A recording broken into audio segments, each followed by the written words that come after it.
Okay, we're going to discuss or talk about, you're going to listen to me talk about the opening of the Cold War from 1945 through 1961. And in this chapter, we're going to cover the origins of the Cold War. We're going to talk about the Cold War as it hardens, combating communism at home, and then finally we'll end with the Cold War expands. And this goes from 1953 to 1961, that expansion that we're going to talk about. So we'll jump right into it.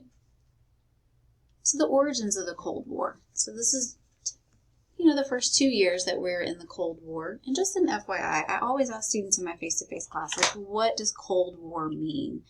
Think about Cold War versus a hot war. A hot war means that we have boots on the ground, there's active fighting going on.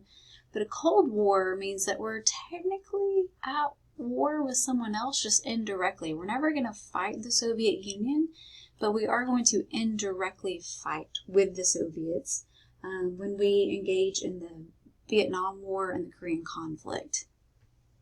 So, in the aftermath of World War II, the United States and the Soviet Union engaged in a series of tense confrontations based on the United States' belief that the Soviet Union was on a quest to spread communism across the globe, and on the Soviet Union's belief that the United States was pushing for global capitalism. Franklin Roosevelt and Joseph Stalin, they had built this relationship during World War II in which the two sides could communicate and in which they agreed for the most part on some of the fundamental components of post-war peace. Though Stalin hoped to use Eastern European countries along its border as a buffer zone to protect against attacks, he and Roosevelt had agreed that Eastern European nations would have free elections after the war. Remember, though, Roosevelt's going to die before the end of the World War, and President Truman is going to be the one that actually drops the atomic bombs that will end the war.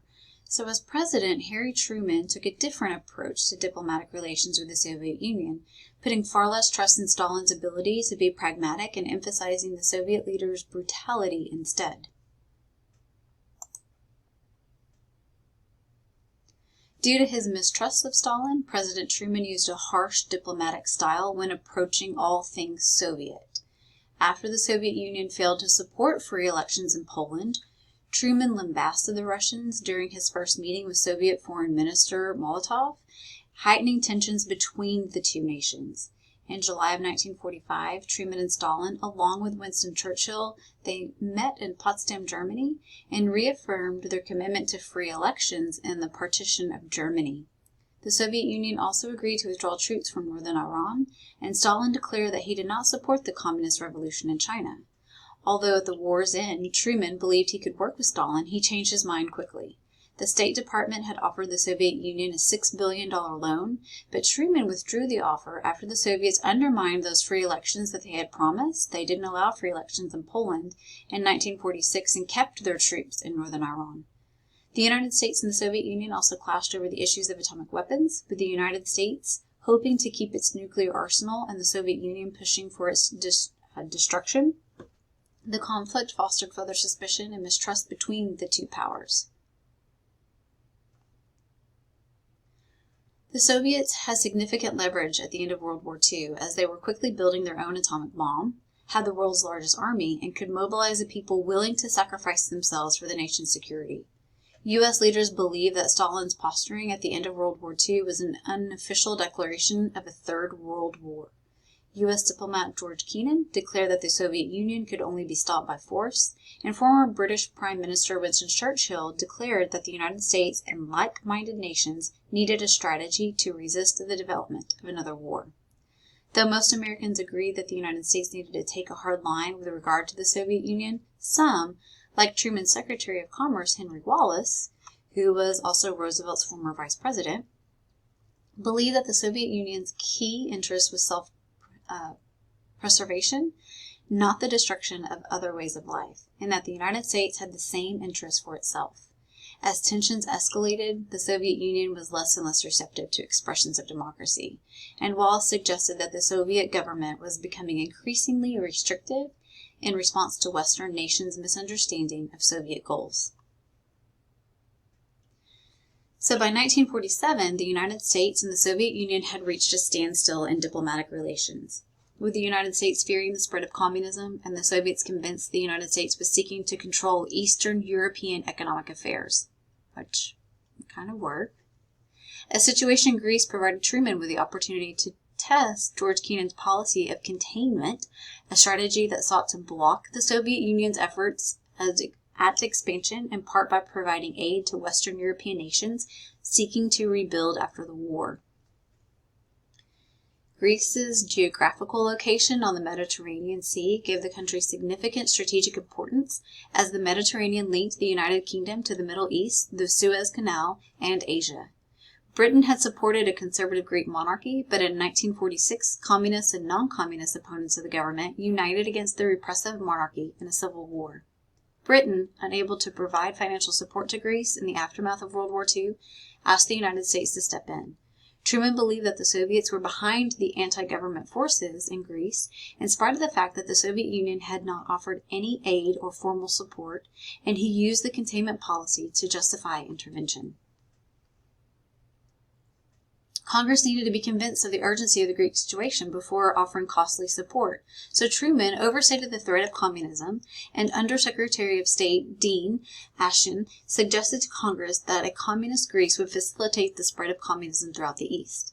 In an address to a joint session of Congress that was broadcast on national radio, Truman made the situation sound even more severe, declaring that the Greek government was being pressured by armed minorities and outside forces, while failing to mention that the monarchy itself was the ones that were repressive, and the government's opponents had fought with the Allies in World War II, and that the Soviet Union had nothing to do with the insurgency.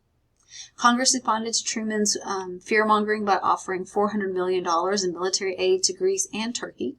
Truman's efforts in Greece and Turkey formed the basis for a fundamental piece of Cold War foreign policy known as the Truman Doctrine.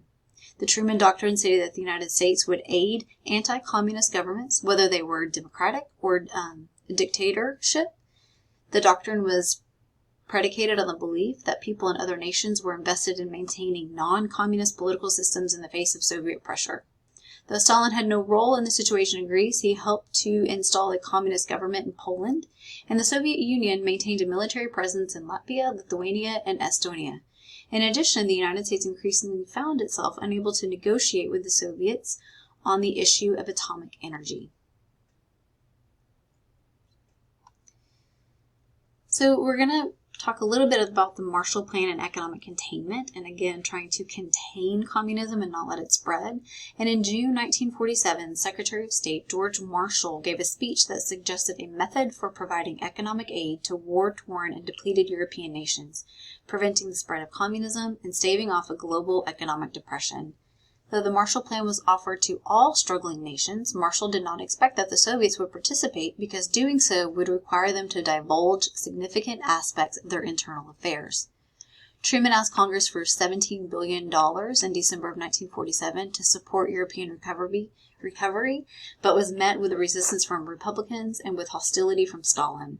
Stalin believed that the United States was attempting to assert control in Eastern Europe. In response to a word of the Marshall Plan, Stalin aided a communist coup in Czechoslovakia. Believing the coup was a sign of aggression, Congress approved the Marshall Plan in April of 1948. In the context of the Cold War, the power of the president continued to grow as it had over the course of the New Deal and World War II, solidifying the construction of the imperial presidency.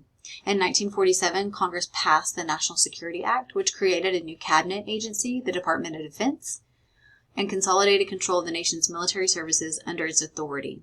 The act also established the Joint Chiefs of Staff and the National Security Council. Congress also gave the Central Intelligence Agency the authority to gather intelligence about the Soviet Union, and it created the National Security Agency in 1949. Those agencies increased the president's ability to conduct foreign affairs without interference from the outside the executive branch. In 1948, the United States hoped to create a Germany that was economically stable by joining with France and the United Kingdom to consolidate their occupation zones into the Federal Republic of Germany, also known as West Germany. Stalin responded by cutting off Berlin from the west through a blockade, further escalating tensions and prompting Truman to order an airlift, known as Operation Vittles, which brought West Berliners 2.5 million tons of supplies over the next year. Here are pictures of the Berlin airlift, is what we ended up calling it.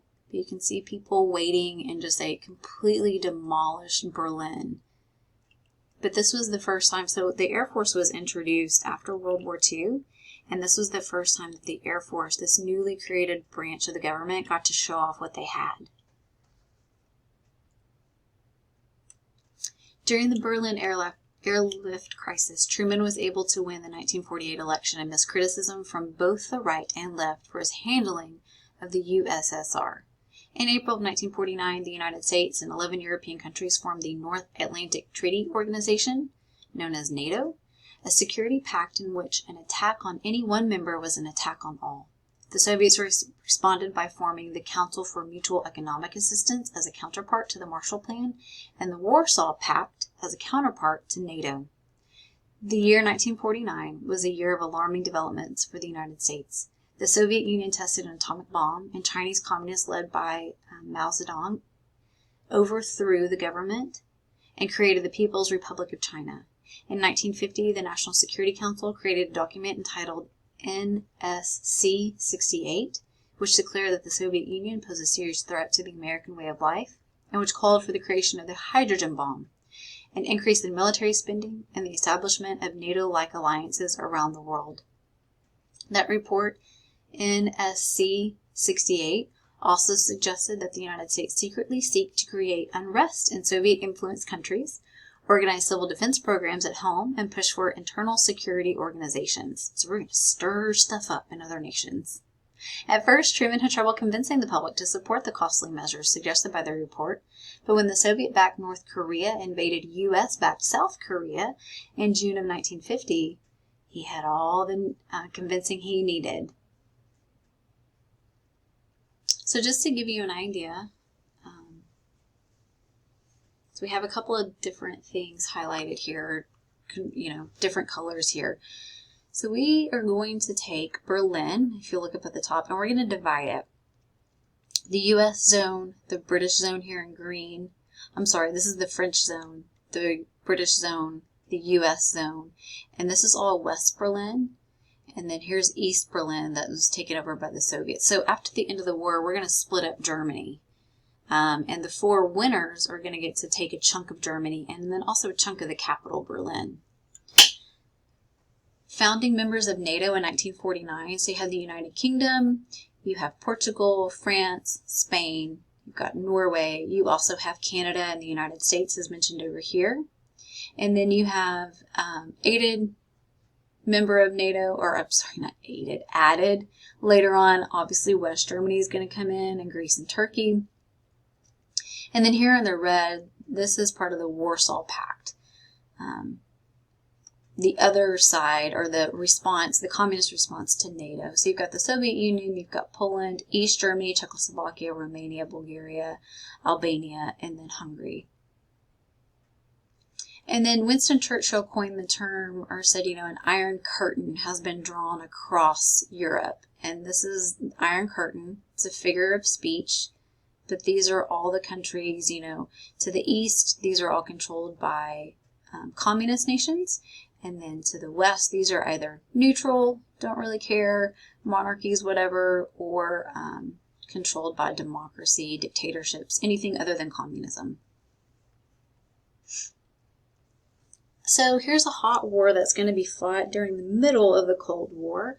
It's referred to as the Korean War, but sometimes you'll hear it referred to as the Korean conflict because we never actually declare war in North Korea or against North Korea. But after World War II, Korea is divided at the 38th parallel, with North Korea controlled by communist dictator Kim Il-sung and anti-communist Rae leading South Korea.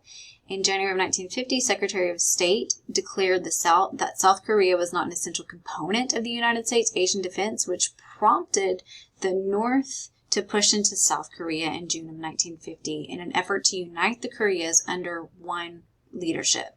The invasion pushed the United States to react out of the belief that the fall of South Korea would lead to the spread of communist influence throughout the rest of Asia. If one falls, the rest will follow suit. And Truman believed that American financial aid in this instance would need to be accompanied by military support. So rather than formally declaring a war, what Truman does is he mobilizes UN Security Council. UN being United Nations, to send a peacekeeping force to Korea engaging in police action. And this is going to be led by General Douglas MacArthur, who led the troops during World War II, and also involving troops from the United States and 15 other countries. MacArthur sought to cut off North Korean supply lines, and his troops succeeded in pushing the enemy back over the 38th parallel. MacArthur proposed to Truman that UN forces invade North Korea in an attempt to reunify the nation.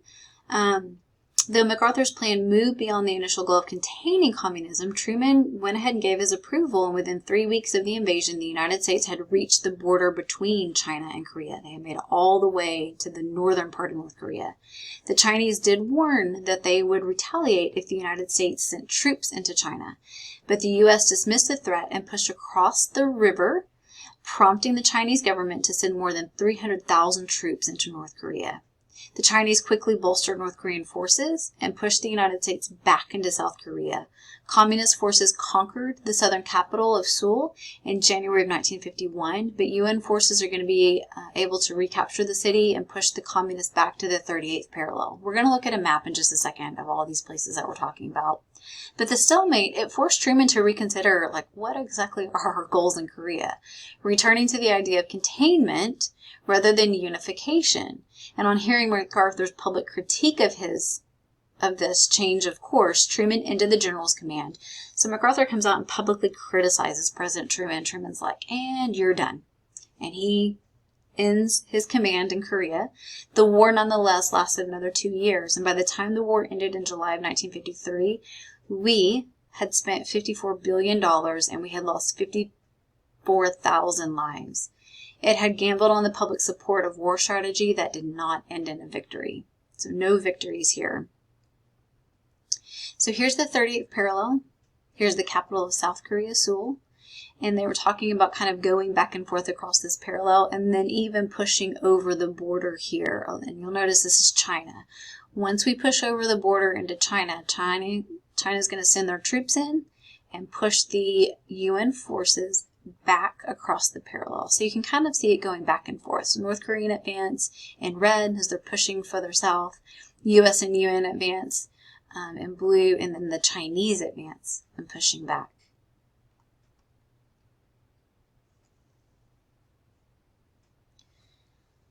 So because it was a police action rather than a congressionally declared war, the Korean War conflict gave the president increasing power and authority over the United States' role in international affairs.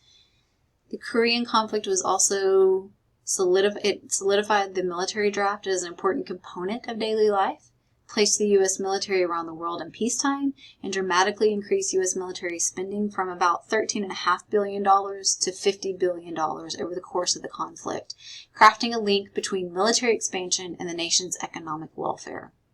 As part of the changes in U.S. foreign policy recommended by that report, NSC-68, Truman authorized economic aid to France to support its fight against communism in Vietnam. The Supreme Court halted Truman in one instance. In 1952, the United Steelworkers of America threatened to strike. With management and the union at a stalemate, Truman ordered the government to take control of the steel mills to keep them running. The Supreme Court ruled that the president didn't have that authority to take over private companies, even in the context of war. Where would he have gotten that idea from? Think back to Truman, and Truman, even during World War I also, under Wilson, we didn't allow strikes to happen. But we're going to see Truman overstepping here.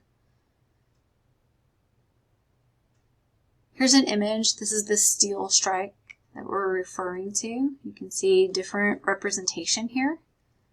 Read his sign. We, as steelworkers and free Americans, will not work under a Taft-Hartley injunction. No contract, no work.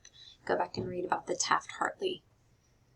We're going to talk about it in a little bit. But moving on.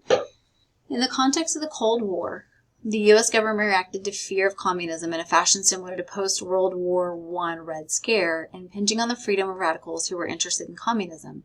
In 1938, conservatives in Congress who believed that Roosevelt's administration supported communism, they established the House Committee on Un-American Activities. And in 1940, Roosevelt signed into law the Smith Act, which prohibited the teaching or advocacy of a violent overthrow of the government. In 1947, after announcing the Truman Doctrine, President Truman issued an executive order launching the Federal Employee Loyalty Program, which investigated the activities of federal employees and sought to unmask any Soviet spies. Though the concern that Soviet spies had infiltrated government offices was a legitimate one, the Loyalty Board focused instead on discerning dissenting views among federal employees and failed to root out any real cases of espionage or even any avowed communists working in the government. The board nonetheless fired 378 employees for their political beliefs.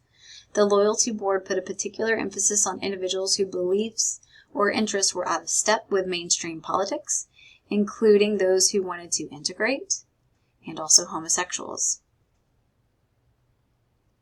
Hollywood was also a target for congressional investigations based on the belief that communists influenced the film industry, which had a wide public reach.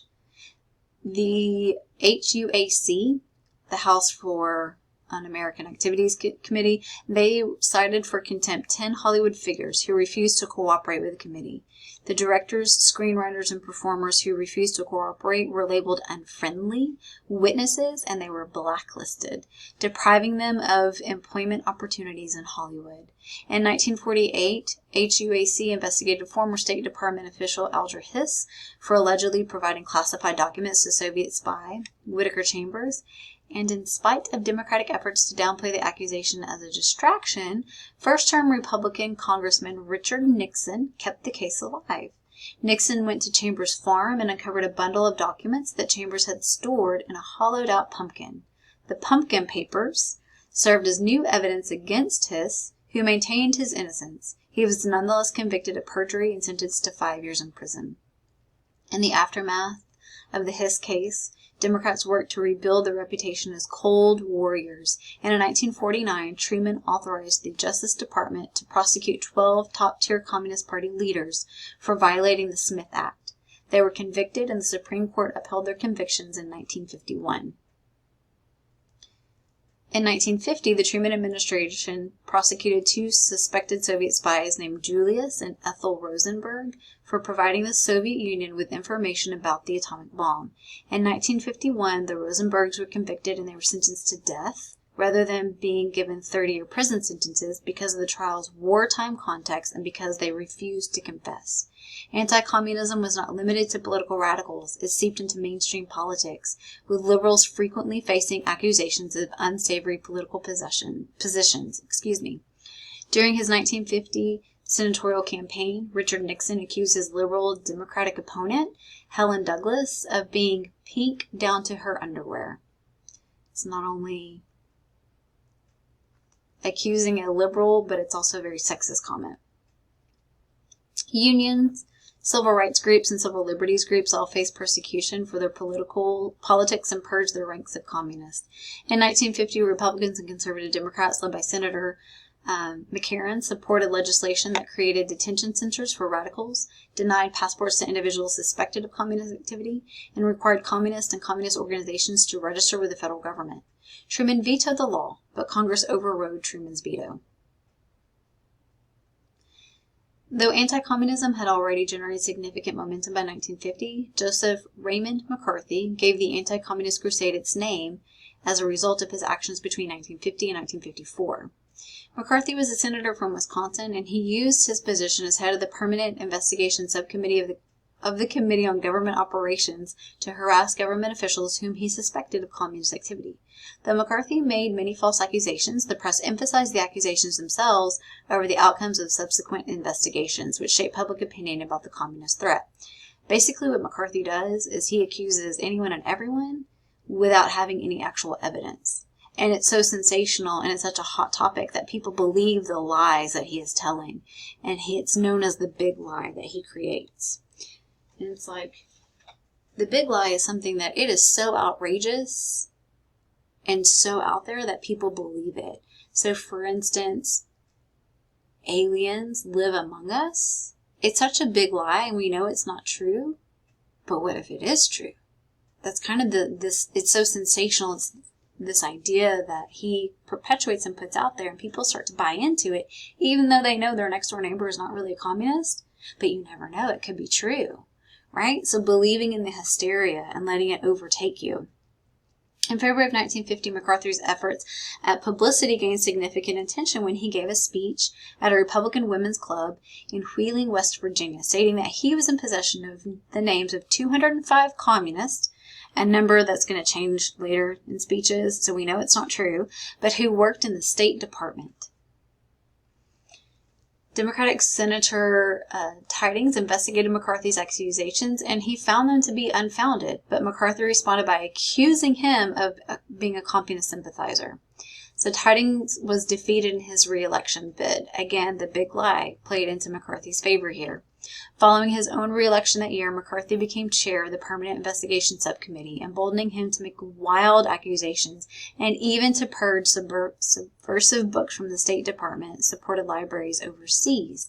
McCarthy became the face of the anti-communist crusade in politics by creating a public persona that was simultaneously attractive and vivacious and vicious, crafting accusations that included layer inaccuracies that were impossible to untangle, and bullying witnesses with phony documents. The big lie. McCarthy's rise came to a halt in 1954 when he accused the Army of harboring communists.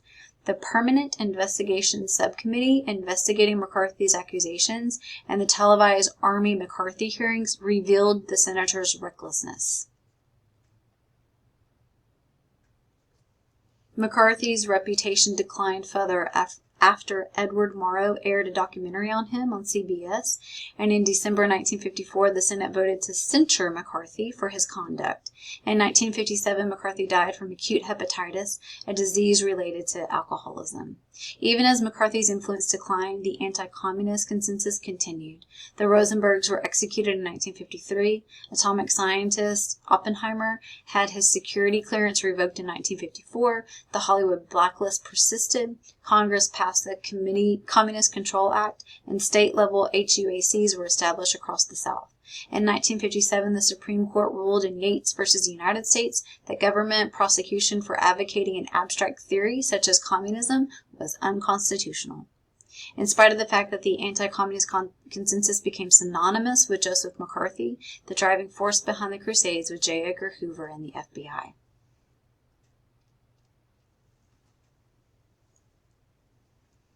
So let's talk about how the Cold War is going to expand. So Eisenhower was wary of the military-industrial complex. So we have a new president.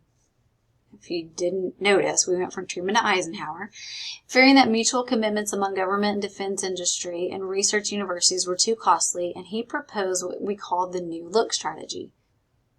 The New Look strategy promoted the creation of a nuclear arsenal and delivery system over the training of ground troops, providing the U.S. with an ominous upper hand in world affairs. Though the New Look strategy lowered defense costs, it also created this context of brinkmanship, which we are always like on the brink of war, which allowed world affairs to teeter on the brink of nuclear conflict versus disproportionate response to smaller conflicts, and propelled the Soviet Union to keep up, fueling an arms race. Brinkmanship fostered a situation in which conflict could easily boil over into the destruction of both the United States and the Soviet Union. Proponents of the strategy believe that the threat of mutually assured destruction, or MAD, would serve as a deterrent. Here's a bomb shelter. This family is locked and loaded, literally, ready in case of a nuclear attack, though. They have all their food here and their supplies. And even their dog will be led in the bomb shelter. In the context of the Korean War, though, the New Look led Eisenhower to threaten China with the use of nuclear weapons, leading to the armistice that ended the conflict. The government realized that brinkmanship was a strategy that was as terrifying as it was effective, so the Eisenhower administration encouraged wide-ranging civil defense activities, including duck and cover drills. Eisenhower used diplomacy as well as threats, and in 1955, a new Soviet leader came to power, leading to an easing of hostilities and new international efforts at arms control. Khrushchev also denounced Stalin and encouraged peaceful coexistence, but in 1960 the Soviet Union shot down an American U-2 spy plane. We weren't supposed to be spying, but we were, and we got caught, and that renewed tensions between the two superpowers. Here's the new guy in charge in Russia. So in accordance with the foundation led by the NSC 68, the United States intervened in foreign affairs throughout the Eisenhower presidency, not just in Europe, but also in other places around the world too. So for instance, in 1953, the CIA organized a coup against the Iranian Prime Minister and replaced him with the Shah of Iran, a move that resulted in American oil companies gaining a big stake in the oil market. In Guatemala, in 1954, the government of the democratically elected socialist leader Guzman took over a significant portion of the United Fruit Company's holdings. Secretary of State John Dulles and his brother, CIA director, both of whom held stock in the company, they declared that that move threatened the Panama Canal. So in response, the CIA engineered an overthrow of the Guzman government and put a conservative military regime in power. The United States attempted a similar move in Cuba, and in 1959 when it sought to overthrow Fidel Castro because the communist leader had brought the Cold War close to U.S. turf. Remember, Cuba is only 50 miles from Florida. And Castro, he appropriated $1 billion worth of American property in Cuba, established trade with the Soviet Union, and attempted to silence his opponents by either imprisoning them or by triggering their immigration to the United States. The CIA began planning the coup attempt in Cuba under the Eisenhower administration, but it did not take place until after Eisenhower left office in 1960. The Cold War played an important role in the efforts to control the governments in Iran, Guatemala, and Cuba, and also in the Middle East, Africa, Asia. Former European colonies fought for their independence, making newly liberated nations a significant point of competition between the United States and Soviet Union. Egypt won its independence from Great Britain in 1952, and under the leadership of General Nasser, hoped to modernize its infrastructure by building a dam on the Nile River. Both the Soviet Union and the United States were given opportunities to support the project, but the United States refused to support it and to help them if the Soviets were involved. I'm going to take my toys and go home if we can't do it all by ourselves. So in 1956, Nasser took over the British-run Suez Canal in the hope of funding his dam by collecting tolls along the canal, and in response, Britain, France, and Israel all invaded Egypt. The Eisenhower administration saw the contradiction between its allies' interference in another country's affairs and the United States' condemnation of Soviet actions in Hungary, so Eisenhower supported a UN-negotiated ceasefire. In the end, the Soviet Union financially assisted the building of the dam. In 1957, Congress approved the Eisenhower Doctrine, which authorized the presidency to employ U.S. military forces in the Middle East. If any signs of communist influence cropped up, in effect, the United States was committed to protecting its interests in Arab oil fields, even if that meant that the governments it attempted to oust were non-communist regimes. The Eisenhower Doctrine played out in 1958 when the anti-American non-communist government came to power in Iraq. Eisenhower sent 14,000 troops to nearby Lebanon as a cautionary measure. One of Eisenhower's last moves as president was to authorize the CIA to intervene in the Congo. The Democratic-elected prime minister claimed Cold War neutrality, but the United States didn't trust him. The CIA encouraged resource-rich region of Katanga to secede from the Congo in 1960, supported the overthrow of the government by Joseph Mobutu, and orchestrated an operation that resulted in the assassination.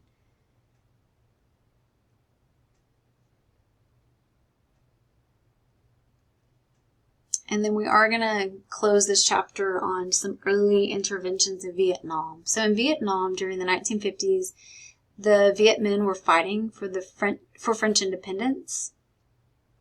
Or they were fighting the French for their independence, And the Viet Minh, they were led by a communist revolutionary by the name of Ho Chi Minh. The Viet Minh hoped to create an independent socialist nation with guiding doctrines that were similar to those of the United States. In 1954, the Viet Minh defeated the French, and with the support of the United States, the Soviet Union, and China, the two sides agreed to divide Vietnam at the 17th parallel and then to hold free elections to unite the country in 1956. With Vietnamese independence came the threat of spreading communism. President Eisenhower believed that other nations in Southeast Asia would topple quickly like a row of dominoes if communists took control of a united Vietnam. So the United States installed the anti-communist, Diem was his name, as leader in South Vietnam.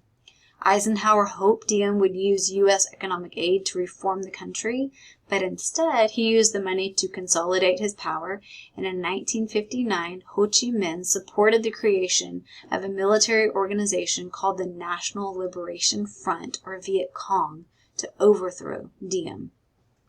So that's where we're at. And we're going to pick Vietnam back up and we're going to talk about it later, but it's just showing we try to contain communism, but it doesn't work out. We don't do a very effective job at containing it. Instead, what we see is very slowly communism starts to spread to different parts of the world and even is quite literally knocking on our doorstep when communism spreads to Cuba. So that's where this threat comes in. We're afraid that communism is going to overthrow our government, and so we're trying to stop it by all means possible. So you'll see we get involved in these hot wars like the Korean conflict. Eventually in Vietnam we're going to be involved, but we never take on the Soviet Union or the USSR directly during this Cold War.